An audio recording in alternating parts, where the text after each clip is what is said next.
Good morning and welcome to the Hawaii State Senate Committee on Commerce and Consumer Protection. I'm Senator Jared Kyohokalole, Chair of the committee. I'm joined by Vice Chair Senator Carol Fukunaga, and other members will most likely be coming in briefly.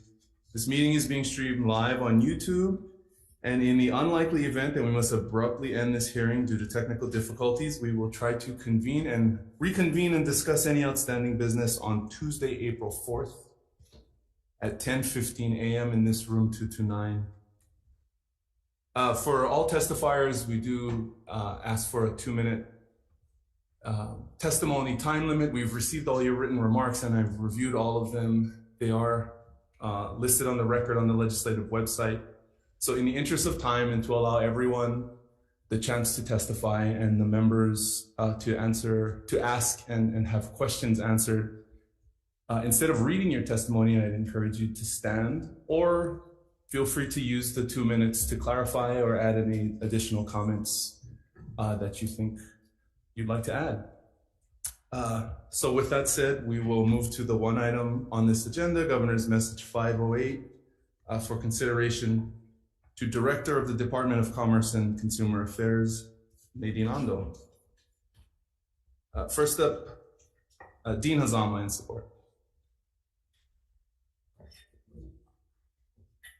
Morning, Chair Kyohokalole and Vice Chair Fukunaga. Dean Hazama, Deputy Director for DCCA. I just want to add a few comments to my written testimony.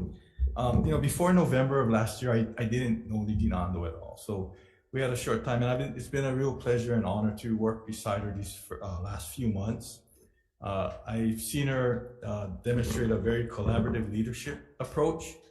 She quickly grasped complex administrative issues and concepts. And being new to the state, she also brings a different perspective from her years of private practice and her experience in the private sector. But as a director, directors have to make the tough call, and she's demonstrated to me that she's able to and willing to do so. So I respectfully ask for this committee's advice and consent of her nomination, and thank you for the opportunity to submit my testimony. Thank you very much. Next, we have D. Hurd in support. Director Brenna Hashimoto. For DLIR, Jade Batai in support. The Healthcare Association of Hawaii in support. Good morning. Good morning, Chair, Vice Chair, members of the committee. Hilton Wraithel, Presidency of the Healthcare Association of Hawaii. Thank you for this opportunity to testify. We have been working with Nadine and her team since she's assumed this role as interim director. We have found her to be very open and engaging, responsive, and we appreciate the opportunity to testify in support, and we urge the committee to advise and consent to her nomination. Thank you. Thank you very much. Jeff Ono in support. Good morning, Jeff Ono. I'll stand on my written testimony in strong support. Thank you for standing on your testimony. Jonathan Ching for Kaiser Permanente in support. Bob Toyofuku in support. Good morning. Good morning, Mr. Chairman and Senators. Bob Toyofuku in strong support of Nadine Ando as Director of DCCA. I just want to point out a couple of things. I've always known Nadine for a long time.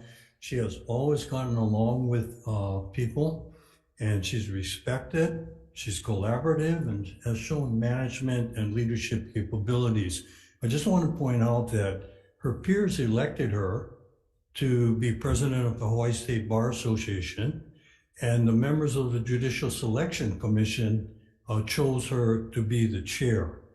So besides being able to manage people, which is important, I think, at any department, she's direct, decisive, and has the ability to solve issues. So these factors to me are very important to be an effective director, and I thank you for the opportunity to testify. Thank you very much. That is online. We have Charles Pear in support. Sure, not present on Zoom. Thank you. John, would you like to testify? Okay. Yeah, we have Kaiser in the room now standing on testimony and support. That's all the registered testimony for this hearing. Is there anyone else in the room or online who would like to testify? Chair, I apologize for our testimony wasn't We do have the Department of Health and Support. Thank you for standing on your testimony. Is there anyone else? Joining the testimony, I submitted written testimony, and I just wanted to stand on my testimony. Joanne Takeuchi, standing in support. Thank you.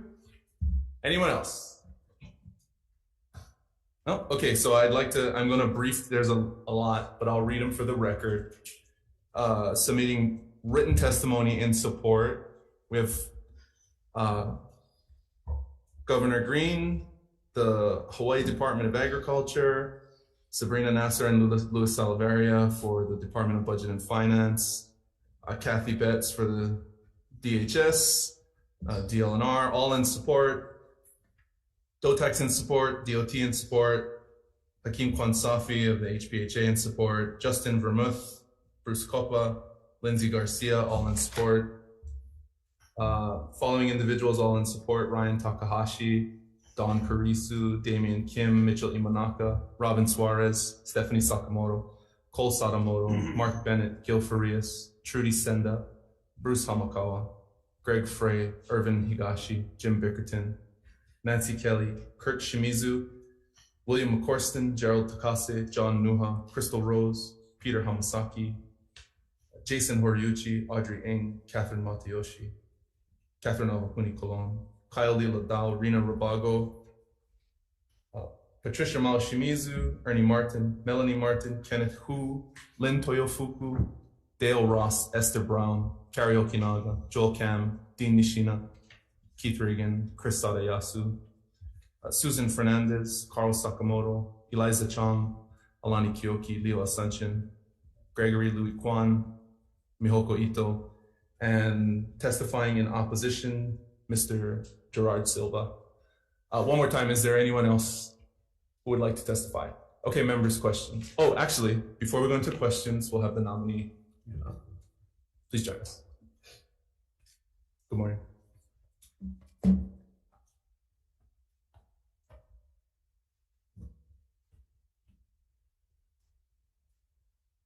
Good morning, Chair, Vice Chair, members of the committee. Thank you for the opportunity to speak to you as your committee considers my nomination to serve as Director of the Department of Commerce and Consumer Affairs for a 4-year term. I wish to thank Governor Green for appointing me to this position, as I am humbled and grateful for the once-in-a-lifetime opportunity I have been given by the governor to move from the private sector to serve in the public sector at the helm of the DCCA, a department whose mission is to look out for the public's interest in matters that pertain to business operation, regulation, and development across a wide range of industries and professions that can and do impact in one way or another every person in the state. The depth and the breadth of what is housed within the DCCA, with its 9 public-facing divisions, is unique among comparable state agencies in the country. And the delivery of services to serve the public well within its mission is a formidable task that the dedicated professionals and staff in DCCA work hard to achieve every day. I wish to thank and acknowledge the tremendous support I have received from them in the 3 months that I have been with the DCCA. It is purposeful, meaningful work. And it is with sincere humility that I seek the committee's support to allow me to lead this great department over the next 4 years. As you consider my nomination, the obvious questions, which almost every senator I met with understandably raised, was why? Why now? And why do you think you are qualified to lead the DCCA? My decision to seek the position at this juncture in my career stems from a desire to serve the public in an impactful way, in a role I felt I could bring skill sets learned and developed in over 40 years of practice and service in the private sector to bear, and make a difference in the public sector. As the eldest daughter of two public school teachers growing up in Hilo, educated in the Hawaii public school system through grade school, college, and law school, it is the privilege of the highest order to be given the opportunity to serve the public through this appointment. I take to heart the magnitude of the role to guide the DCCA to advance its mission to keep commerce in this state flowing fairly and responsibly through regulatory and statutory safeguards and avenues for robust and effective consumer protection, which promotes industry stability and economic growth. When I considered whether I had the background and experience to step into this position, I reflected on my practice background in commercial business litigation, which had involved matters in many subject areas which divisions within DCCA focus on: consumer fraud and UDAP claims in OCP, professional malfeasance and ethical statutory violations in RICO, claims handling and coverage disputes in insurance, administrative hearings conducted by the Office of Administrative Hearings, as well as PEG governance matters of interest to cable TV. My experience working in collaboration with and supervision of attorneys in private practice also is useful, given the fact that there are some, by my count, and I might be off by one or two, 44 attorneys working in the department in supervisory and legal positions in all divisions, and where matters involving litigation are part of their mandate, as with OCP and RICO, my background brings perspective in overseeing these divisions in particular. That said, I am mindful that the work that is required of me to effectively lead the DCCA calls for management leadership. The experience that I draw from here is sourced in my role in firms that involved operational firm management committees, as well as leadership of the Hawaii Bar Association as its president and chair of the Judicial Selection Commission. Through these experiences, I have developed a leadership style that is collaborative, respectful, responsive, and solution-oriented.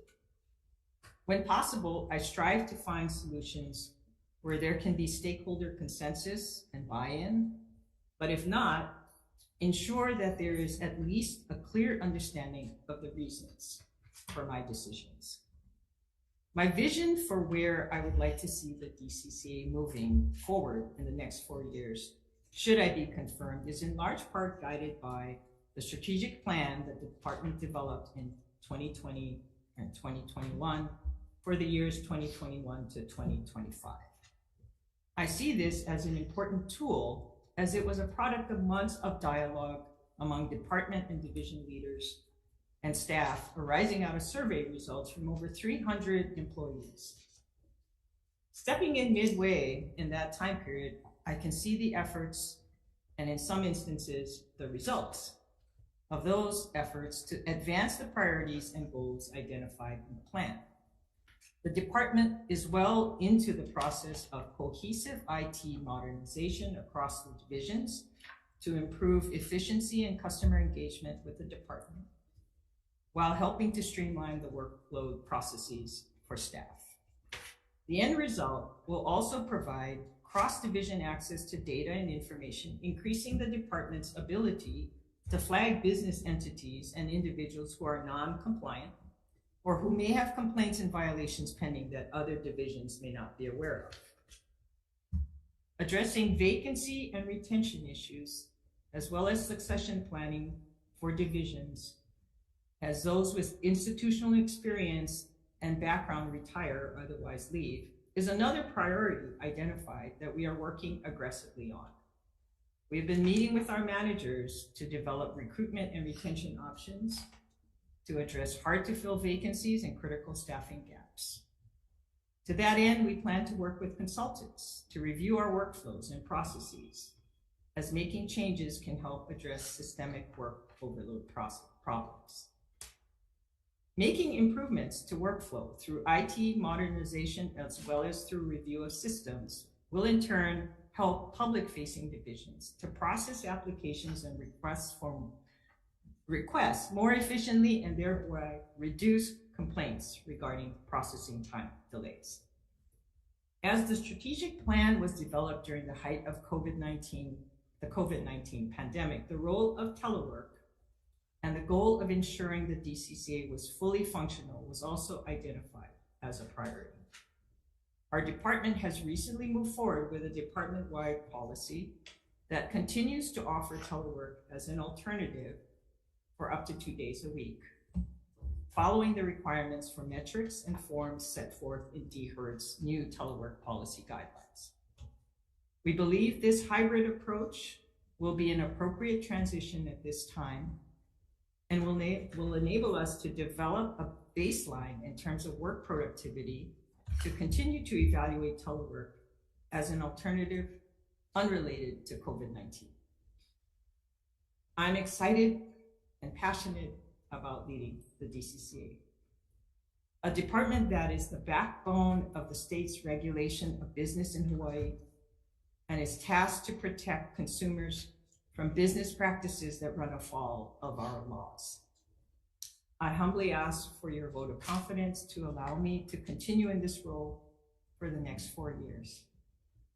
And I wish to close by thanking everyone who has submitted testimony in support of my nomination and who has appeared to speak on my behalf today.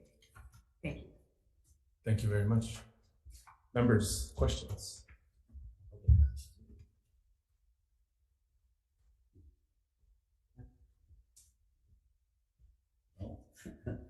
Okay, why don't I start?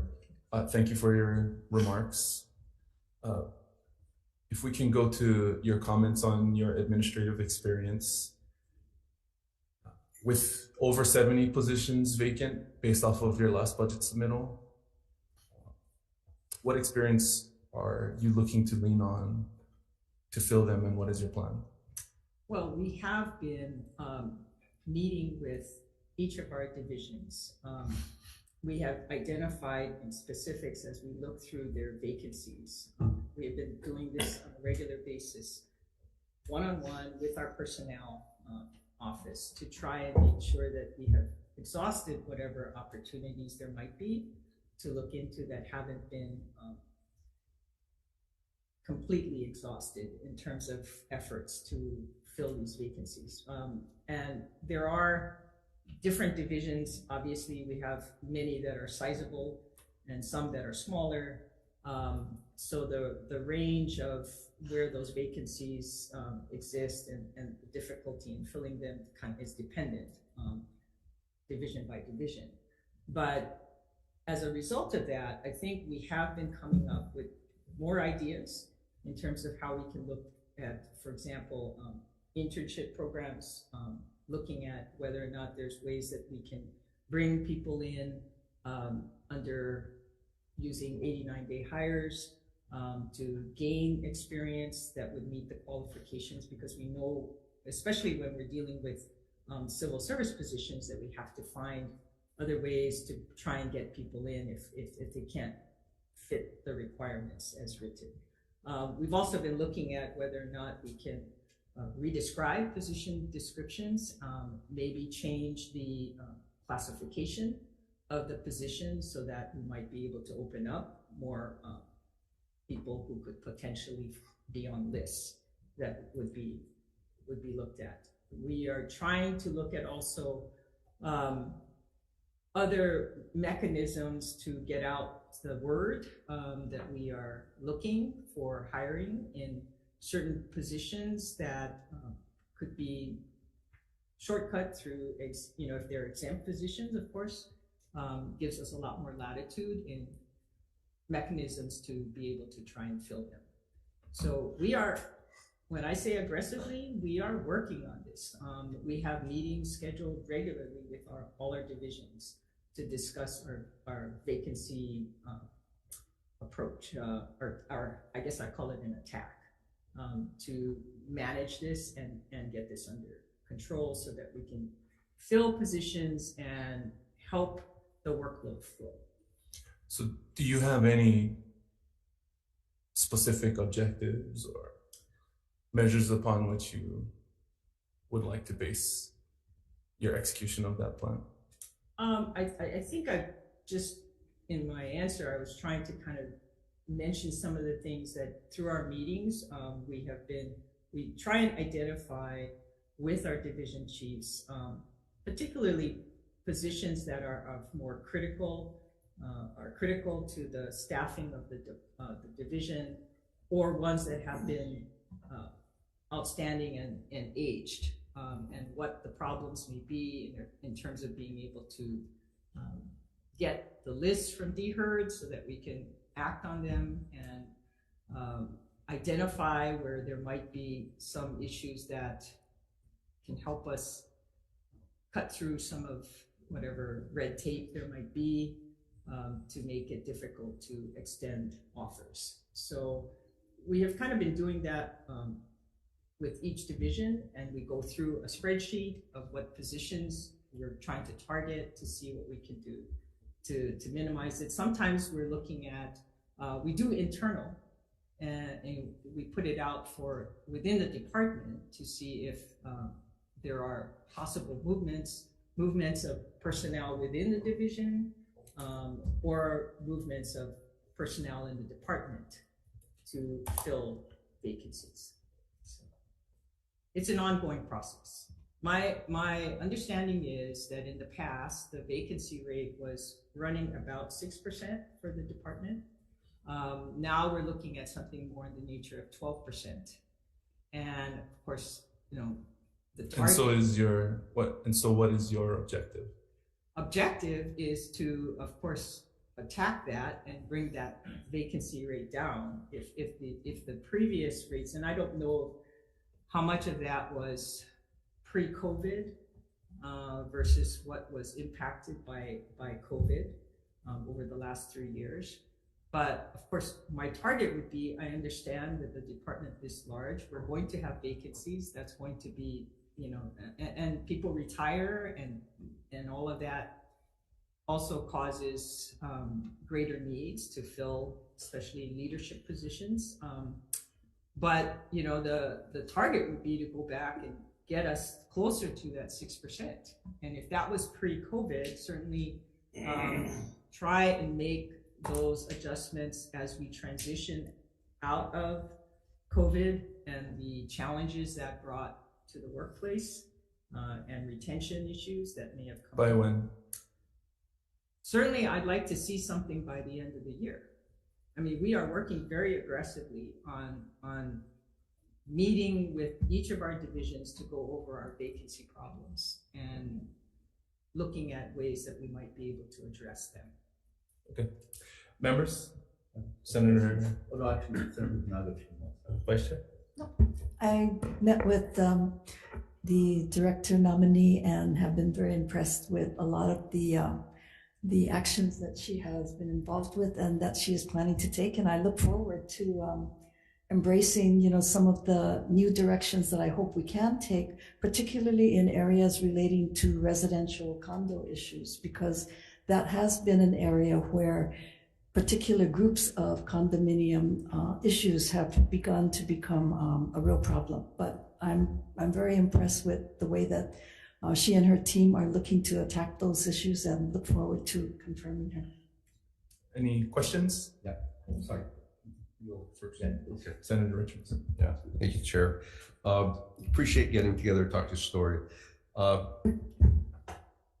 Little follow-up on the question concerning vacancies.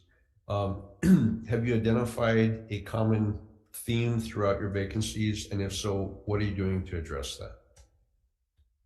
I think that in terms of common themes, I mean, of course, we look at things like pay, because we have issues, obviously, sometimes competing for certain positions, more maybe say supervisory or more that require certain kind of expertise, that it might be more difficult to recruit and find individuals who would meet the qualifications for those positions, and competing with not only the private sector, but I think we are also competing to some extent with the city, and to some extent for legal positions with the Attorney General's office.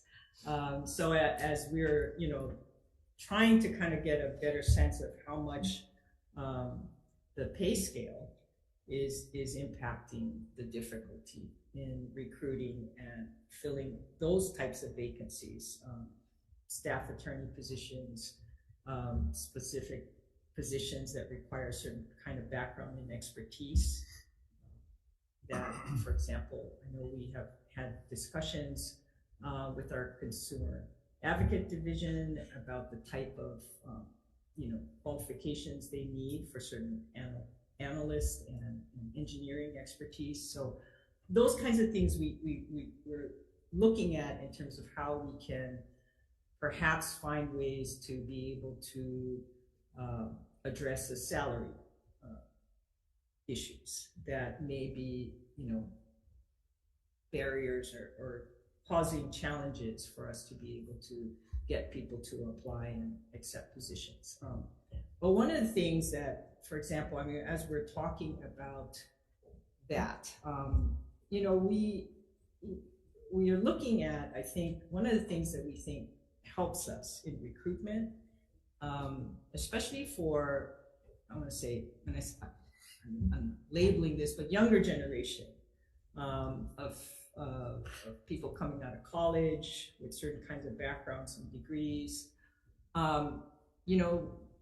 I feel that this department kind of as a consumer focused and really looking at protecting the interests of consumers has kind of a purpose that I feel that's something for us to take advantage of in the marketplace. I mean, the things that each of our divisions is involved in for regulatory enforcement, consumer fraud, to look at, for example, I'm looking at the consumer advocate positions, for example, that we were discussing. One of the things that came up was this is an appeal that you can make. Maybe we might not be able to pay the same kind of money in the private sector, but if you think about what the job is to look out for the protection of the public and the interests of consumers when it comes to utilities and energy regulation, the idea that you could be making a contribution by starting out and working for the DCCA in different divisions. I think it's something we're trying to spend more time on, trying to market ourselves as a great place to start. And you can gain experience and you can be trained and you will be having all this background for meaningful work. Okay. Serves the public. So that's one. It's less of a mechanical answer to the question, but it's more what I think, we want to do more to kind of get that word out there, that this is what working for the DCCA can give to you. And as you grow into your experience, there is definite means to work up the chain and get more experience and have the ability to have an impact. Okay, so what I'm hearing is not necessarily a single thread, but there's several facets of the thread. And very important is timelines here, because if we're going to, like you said, this is where business comes from, short timelines are important to get things done. You said by the end of the year. Is that a optimistic or is that a pessimistic? I'd like it by the end of the summer. I'm sure. Well, okay. I'll be candid with you. Because as we've had our discussions with all the divisions about some of these vacancies have been years.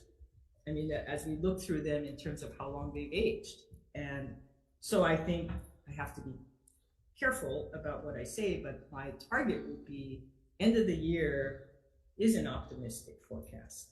if we could do something quicker than that, and certainly we're working on it. It's like, you know, being able to sort of check it off as we're going through each list.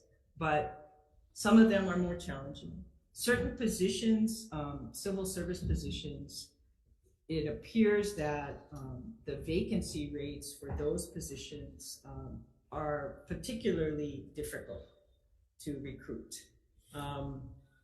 So we look at the office assistant positions, for example. I mean, we look at whether or not maybe it's something that we can be doing to address the description, and if there's something that can be done in terms of if we're just not getting enough people with the right enough experience to be able to qualify for those positions. I mean, we're trying to kind of evaluate what is really making it difficult for us to be able to recruit people and get people in.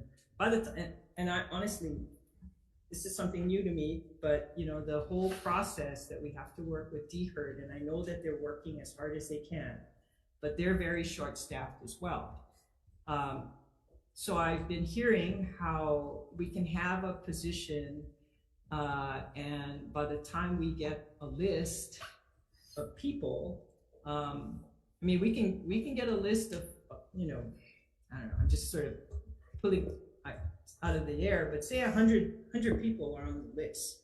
By the time you get the list, then you go through it, then you email or contact everybody on the list, and at the end of the day, you might have 5 people who are going to be coming in for an interview, if they show up.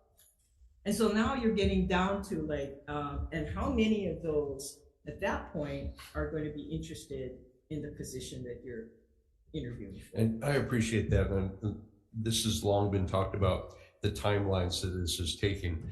But I think that the civil service jobs you're talking about have been open for years. Something's wrong with either the description or how it's being marketed or whatever the case may be. So I would urge you to push real hard, make some changes in a very short timeline, because that's what I think the expectation, that's my expectation, make a difference now. So I appreciate that. Thank you, Chair.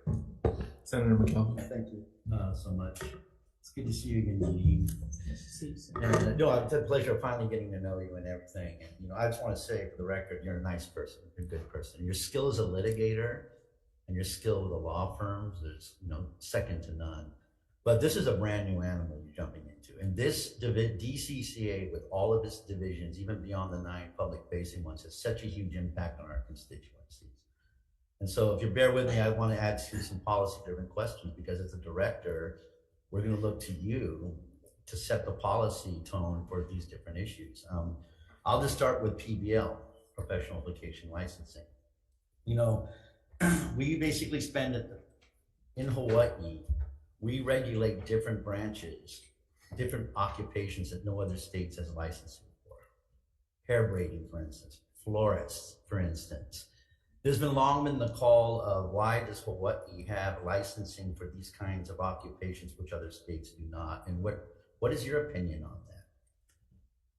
Well, I guess without going back and looking, I do understand the number of professions that are regulated under the DCC, and in particular through the PBL division, is a large number. And why all of them are there, that's something that, of course, is historic, and why there was a statute passed to make these particular provisions be licensed under the DCCA and have to have a board, a commission appointed in order to process licensings and licenses. I don't really know what caused that to be the case, but it looks to me that it is sourced by whatever the legislature felt was appropriate to pass a statute to make that particular profession be subject to licensing requirements, which the DCCA must administer. Mm-hmm. And what the circumstances were at the time the legislature chose to do that, it's difficult for me to be looking at it, and I have to take it as it is. This on statute is what exists within our department to be administering under PBL. I don't know that there's much I can do as a director to say, I don't think we should be regulating and requiring licenses for a particular profession that at the time, there must have been a reason that the legislature felt it needed to be regulated. But, you know, I don't know that I can step in and do anything to say, but I think I can probably identify, for example, maybe for something that would be put to the legislature to repeal statutes. Well, that's why we look to use the director. Right, and that's part of what I'm, you know. And also licensing fees is another one, and time of licensure. Our fees on an average are basically $500 or more, as opposed to the national average of other states of $200. There's a lot of complaints about the wait for people to get license processed. My good friend over there in the back and I had a discussion about that insofar as CPA licensure goes. So what would you do as a director for these PBL boards to either speed up licensure, or what is your position on other types of models of licensure which have been discussed in bills this year, like compact licensure to address healthcare shortages? What you see as a director would be the policy goals on fees, time of licensure, reciprocity? What do you envision insofar as the direction you'd like to see us go? I guess I'll take those, whichever order. But maybe I'm going to start with what I view as perhaps the easier one to explain, which is the compact licensure as a solution. I think that understandably, and most of those compact bills had to do with healthcare workers, and I understand that the crisis level there is on certain healthcare workers, bringing them, if we have a shortage, how we're going to address it, and how you can bring more of them who are licensed in other states into Hawaii in a shorter time frame. One of the things that we looked at was the fact that these compacts require a statute that is passed that follows word for word. In order to join the compact, you have to pass a statute that word for word follows what the measure says in every state for any member of the compact. So you can't look at it and tweak it. You can't say, well, we don't like this provision, we don't like that provision, and we'd like to fix it, and then we'd be willing to be a member of this compact.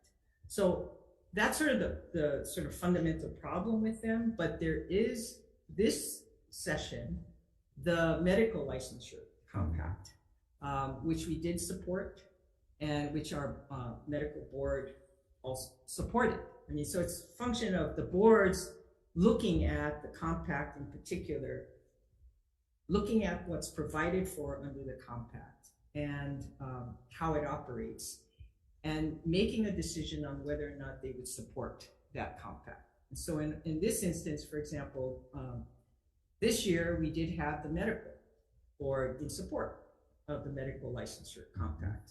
And because the provisions in that compact, they felt provided enough in terms of, you know, safety, in terms of the procedures that would be followed. The board was satisfied with that. And so we went ahead and we supported that. And I think it's moving through, hopefully, because I think there is support for that. Contrast that with the nursing compact, which the Board of Nursing did not support. And it had to do with the particulars of what was in the compact bill. So, you know, this is sort of an issue. I think we have to kind of look at it from a standpoint of each one has to be analyzed and considered. But for example, I heard, I believe it was the nursing compact bill, that this would only apply to states where that have adopted the compact. So, for example, for the nursing shortage, I heard that California was not a member of that compact. And if many of the nurses that may be interested in coming to Hawaii to work are from California and they're not a member of the compact, basically being a member of this compact doesn't give us the same relief that people may be expecting. So we kind of have to take a look at each one, because what happens in these compact bills is that you, as a member state, in many ways sort of give up your ability, I guess, because there is a commission. Each one of them involves a separate compact commission that is formed. And so you, as a state, just become someone who's a member state. But the compact commission makes all the rules and sets forth, for example, we don't even know how much it might cost a state to become a member of the compact. So, but there's a commission that's going to dictate all of that. So it really requires a lot of thought and study to determine whether— Well, the working groups that have been formed by our good friend from Health require your agency to be an active member of it. So this is why I'm asking these questions, because next year we're going to be getting reports, and so guidance of the director in these conversations and addressing, individual licensure and APRNs is important. This is why I'm asking you these questions now. I guess the other one touched upon was the condominium issues that my good friend talked about. We've seen an example of having RICO, Real Estate Commission, the mandatory mediation, all trying to play with each other, trying to interact with each other. What policy guidance, how do you envision setting forth a way to resolve the complaints that have come out between the condominium advocates insofar as a failure of mandatory mediation? How do you see the role, and is there a deficiency in vacancies in the Office of Administrative Hearing and Real Estate Commission? I mean, what are some of your ideas to help us move forward with this never-ending conflict that seems to occur and the interplays between the RICO and the Real Estate Commission and everybody else involved? Well, I think, thank you for that question. I mean, it's a broad area of concern that is sort of a multifaceted in terms of divisions within the department to help try and address. I think one of the things that we look at is, for example, the Real Estate Commission has many educational materials that they have worked on over the years, and they have a condo fair. They do things for outreach purposes to be able to help condominium owners or people who are looking to purchase condominiums to understand the rights and obligations. We also have information for condo board members to understand what their obligations as fiduciaries are. And so we have outreach, but we're looking at what we need to do is work on that and have greater outreach to be able to communicate to condo owners as well as board members who are involved in governance of those associations to appreciate what the rights and responsibilities are. Now, that's at one level. The difficulty, I think, with our doing anything kind of in a regulatory capacity, though, is that in each of those condominiums, what governs the boards is specific to whatever the contractual documents are at the time that someone purchases a condominium. And so whatever the bylaws are for the association, those things are specific to each project. And so how to put in something there, somehow we're able to resolve all the disputes that come up between owners and their condo associations. It is difficult, it's problematic.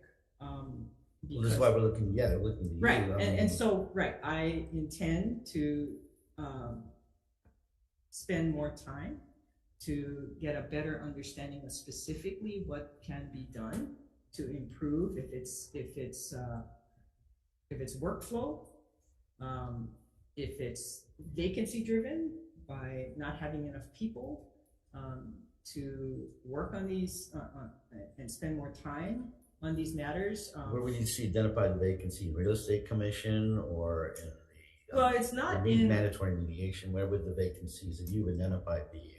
I guess. Yeah, I don't recall that there are specific vacancies there, but I think it's more understanding the workflow issues and maybe understanding a little bit more in terms of what happens to these individual complaints that get filed with RICO, if there are issues with their property manager or not necessarily directly with the condo board, but specific to the management company and where those complaints are going and how they're being resolved. So that's something I intend to spend more time on and to get a better understanding of if they are sitting and there's delays in getting them resolved, and I will spend more time to get a better feel for what is causing those delays.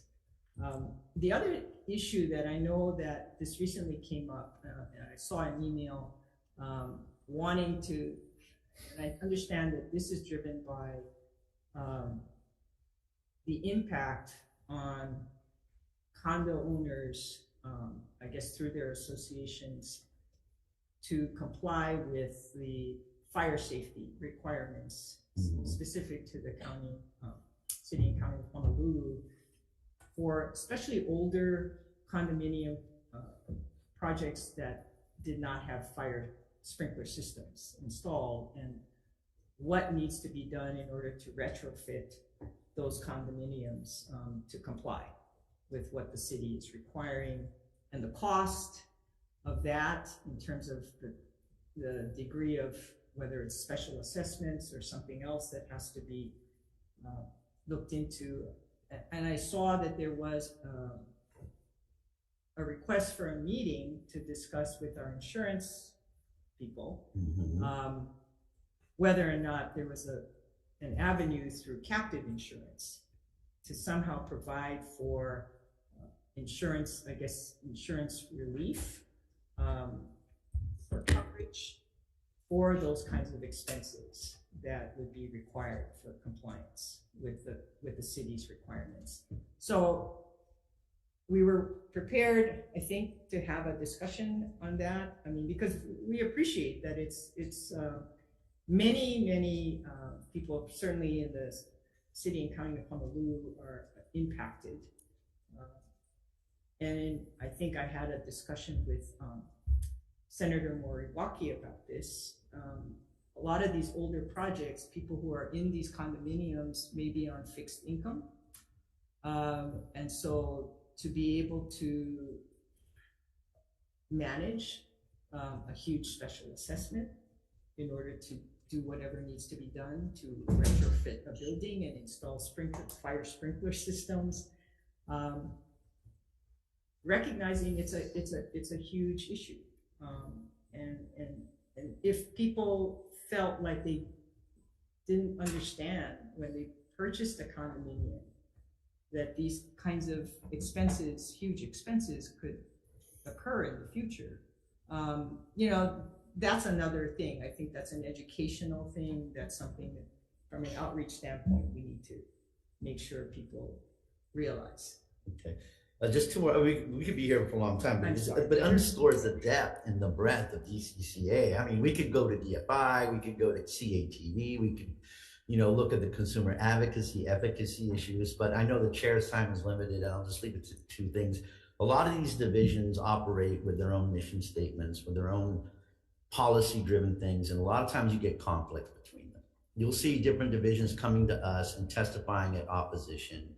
There have been situations in the past, like especially in the areas of uniform law. How would you as a director overseeing all these agencies, try to institute policy harmony and to get the DCCA to internally come forward with one voice to avoid what has happened in the past?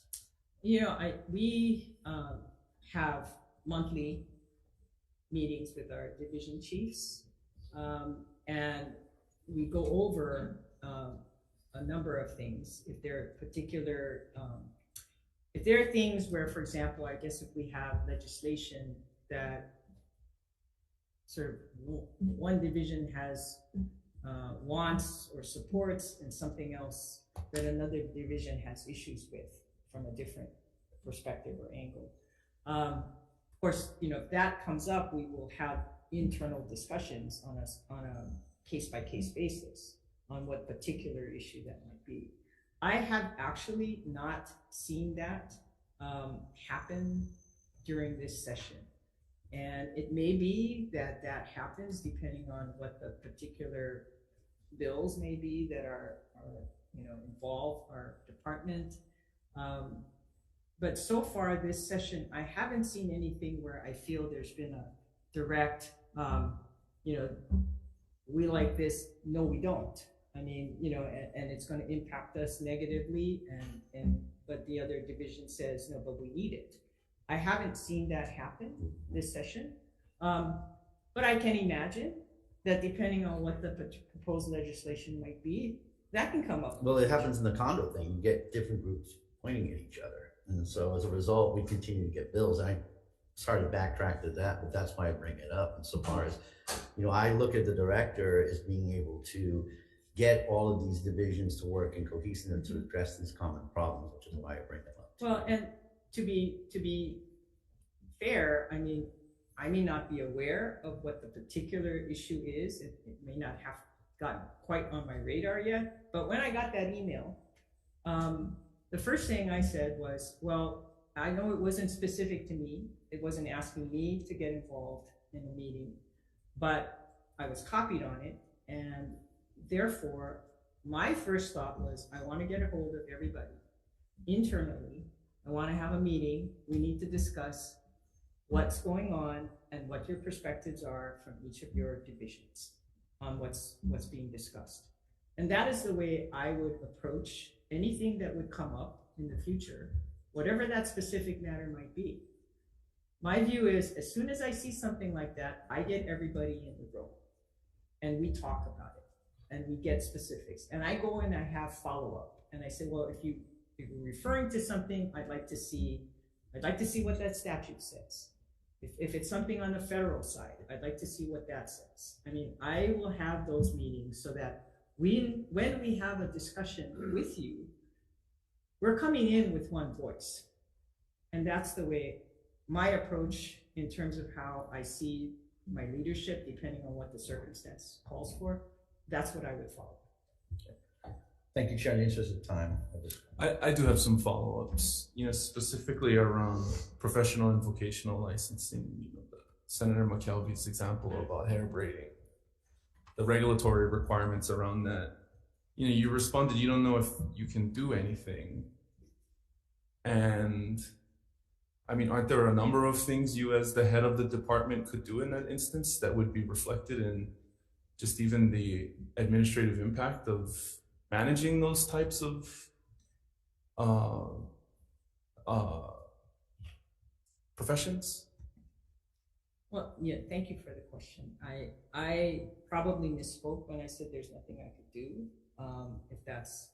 I may not have understood the rationale for passing a statute to make that particular profession. Well, so regardless of whether something was done for a valid reason, whenever it was done in the past, and you are required statutorily to execute on it as head of your department, you can come to the legislature in any year and say, from our, based off of our assessment, based off of the lack of regulatory action taken as an example, or the amount of administrative overhead that's required to facilitate these licensing regimes that maybe result in little to no feedback from the public or need for regulation or enforcement, I mean, couldn't you take a proactive approach in those instances to recommend to the legislature that action be taken to Yes. change the status quo? Yes, and that's why I said I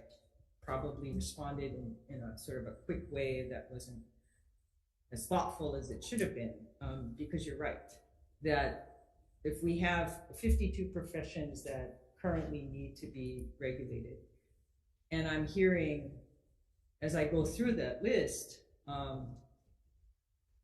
we have difficulty finding people to be on boards, because there's really not much that is going on, or we have a handful of people who are coming in to be licensed under that particular profession. Calls for, I think, a review of whether or not on a cost-benefit analysis, it continues to make sense to have that particular profession to be regulated and licensed. And I think that is something, you make a good point.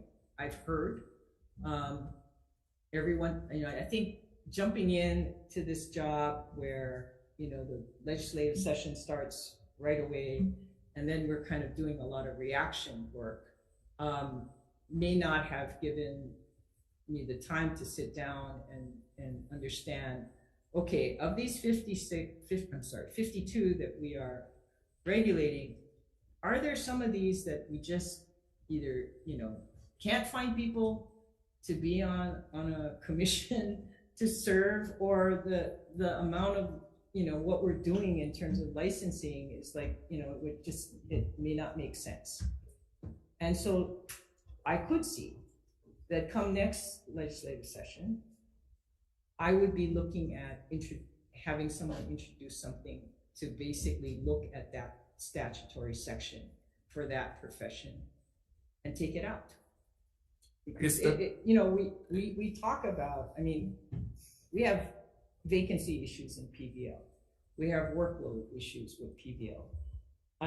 One of the things that would make sense would be to look at whether or not, we are loaded up with too many professions that we don't need to be continuing to regulate. And then that can help alleviate some of the workload issues. So it's a multifaceted. If I may, because I have a number of questions on this, and I do need to confirm that we are able to go past our allotted time. Okay. I guess the concern I have is whether we are going to see a tendency to take a proactive approach, or some of the reactive, to be candid as well, posture that we've seen from the department this year. Specifically, last week in the GVO committee, there was a discussion about concern over streaming sunshine law required public meetings because of confidential enforcement action taken during those meetings. And, testifying before the committee, you later acknowledged that, if there's some sort of confidential action taken in a public meeting, that the stream could be paused and the committee or commission could go into executive session, as is done as a regular practice in other agencies, like the Hawaiian Homes Commission, like the Board of Land and Natural Resources. This morning, the Senate will convene at 11:30. Members of the Senate, please assemble in the Senate chambers in 30 minutes. I also watched the hearing in the House Finance Committee last week related to a measure that came from the community asking for an expansion and the creation of a commission for combat sports. And on both of those measures, the default position of the department was no. And there really wasn't a substantive policy prerogative that I saw in the testimony, aside from the status quo is our position and we oppose efforts to change it. And so are we going to see a different posture from your department in the future if you're confirmed for this position? Thank you for the question. And I appreciate the specifics because I had thought about both of those. The measure that was before GBO for the recording, and at that point in time, I have to admit, I was not aware of the past history and the fact that there had been legislation proposed the year before, which was passed but vetoed by the government. And I also was not. At least 7 years, at least for the last 7 years. Okay. And so, apologizing, I went into that hearing without knowing the particular background and history with regard to that measure. And after I left, it did bother me that I hadn't looked into what had happened in the past, to have that knowledge in my head when I went in to testify on that measure. So I have since made a point to find out what happened and what really transpired to make this exemption that was in the draft of that bill at the time, which I didn't really fully appreciate as well. And so in the future, I will not make that mistake. When in the future, when I am coming in to testify on a measure, I will make sure that I understand the history and know what has happened in the past, and understand if there was an amendment to include an exemption from our department, that I appreciate why we asked for that or why that was put in there. And I will look at that from a policy standpoint, because as I sit here, and I was bothered by what happened in that hearing, I see that the problem for us right now, as I understand it, is more mechanical and staffing. That it has to do with the facility where we have our meetings not being equipped to do what is being asked. So again, if I may. But I understand, if I hear that is what the issue is, and it's really about staffing and equipment, then I will look at that, because I do think those are solvable. It's solvable to address that. So and I would take Director, I guess my question was less about the technical, execution aspects of the job. Because although we do expect agencies to appear prepared before our committees, you did just mention, and I think it's fair, that you just started. And there is a lot of subject matter that is covered in this department, and we can't expect you to know everything about everything. My concern is that if the posture of this administration is going to be as a default matter, no, with the possibility of exceptions, then it's going to be very difficult, in my view, to address some of these issues that we have been working on for many years before your tenure. An example of which, as you mentioned in your opening remarks, is the telework policy, which we have had a number of discussions on.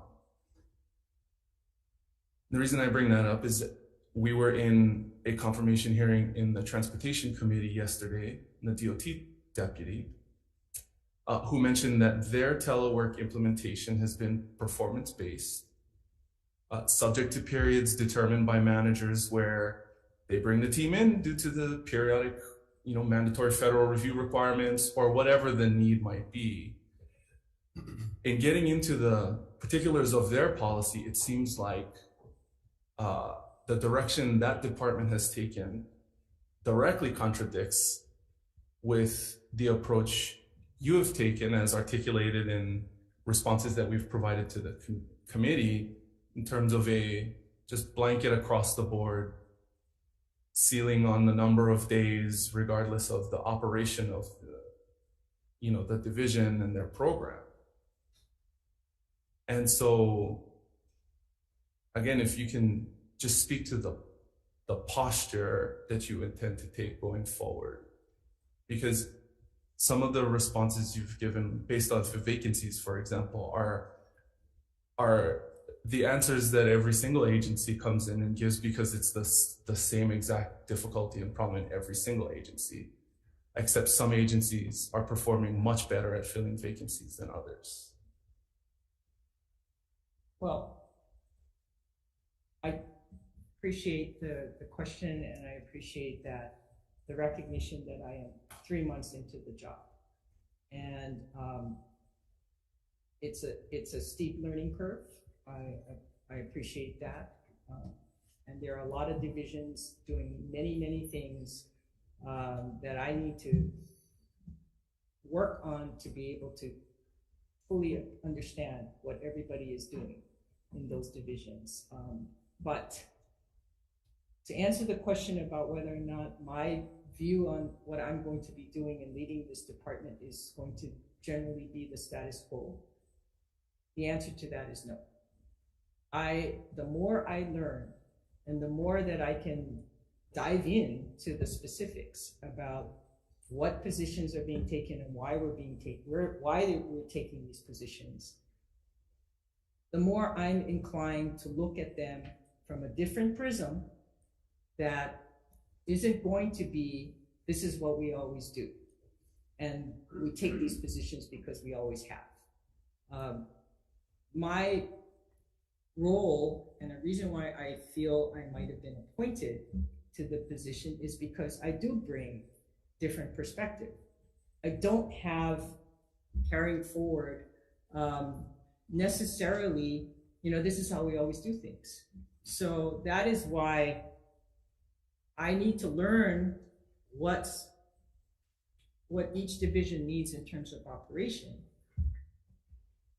But at the same time, and I need to be respectful of what challenges and what they've done to try and meet those challenges. Because in order to lead a department, you have to be able to gain trust and respect. I have to earn that.